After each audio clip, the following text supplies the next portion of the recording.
खड्ड्यामध्ये पडून एका 8 वर्षीय मुलाचा मृत्यू झाला। हिंगोलीच्या वसमत शहरातील ही संपूर्ण घटना आहे। तर तलावाच्या सुशोभीकरणासाठी खोदलेल्या खड्ड्यामध्ये पडून बळी गेलेला आहे। खड्ड्याभोवती बॅरिकेड्स किंवा सुरक्षा फलक नसल्याने दुर्घटना घडली।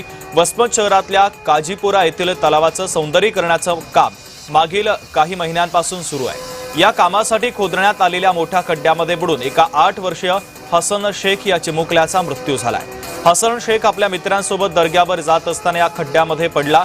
या घटनेनंतर त्याला तातडीने बाहेर काढून रुग्णालयामध्ये दाखल केलं असता डॉक्टरांनी त्याला मृत घोषित केलं। या घटनेने परिसरामध्ये आता हळहळ व्यक्त होत असून नगरपालिकेच्या निष्काळजीपणामुळे निष्पापाचा जीव गेल्याचा गंभीर आरोप मयताच्या कुटुंबियांनी केला आहे।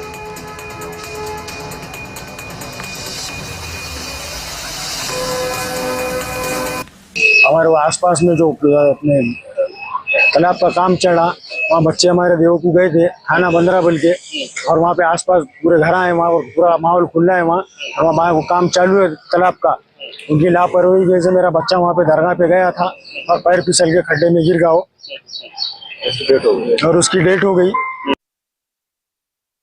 सीओच्या निष्काळजीपणामुळे व जे संबंधित गुत्तेदार आहे, ज्या कंत्राटदाराच्या निष्काळजीपणामुळे कुठल्याही प्रकारचे तिथे ब्रॅकेट नाहीत, कुठल्याही प्रकारचा तिथे वॉचमॅन नाही। एक 8 वर्षाचा छोटा बालक तिथं, देवस्थान आहे तिथं, मुस्लिम समाजाचा मुलगा आहे, खूप मुलं खेळण्यासाठी इकडे तिकडे जात असतात, त्याच्यामध्ये पडून त्याचा मृत्यू झालेला आहे। तर संबंधित कंत्राटदारावर, संबंधित सीओवर 302चा व मनुष्यवधाचा गुन्हा दाखल व्हावा ही अशी आमची मागणी आहे।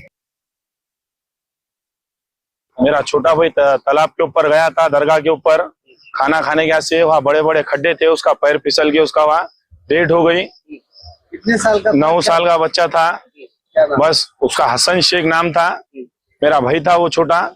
और उनके ऊपर मुझे कड़ी से कड़ी कार्रवाई होना, क्योंकि उन्होंने वहाँ पे कोई गार्ड नहीं लगाए, कुछ नहीं लगाए। जो मेरे साथ होया, जो मेरे बच्चे के साथ होया, वो किसी के बच्चे के साथ नहीं होना। वहाँ पे है ना पूरा पैरा लगाओ कानून का कि किसी का बच्चा ना गिरे, किसी की माँ ना तड़पे।